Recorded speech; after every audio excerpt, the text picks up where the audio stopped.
तर कसं आहे पब्लिक, स्वागत आहे तुमचं आपल्या परत एक नवीन ब्लॉगमध्ये. तर शेवटपर्यंत बघा. आपण तसं काय नाही बघा सारखं, पण तरी पण बघा. आज ना आपण थोड्या दिवसात एक नवीन मोबाईल घेणार आहे. फक्त आपल्याकडे जरा आता पैशाचं हे चाललं आहे म्हणून तर तुम्ही सांगा मला, मी आयफोन घेऊ का विवोचा मोबाईल घेऊ, तुमच्या याने सांगा. मी तसंच मोबाईल घेतो.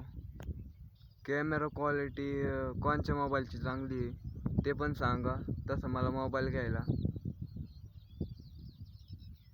आयुष्यात किती पण मित्र बनवा, पण कधी सापासारखे मित्र बनू नका. एक दिवस आशेत असताना की तुम्हाला जागचं पण हालून देणार नाही. कसा टॉपचा विषय आपला बरं का.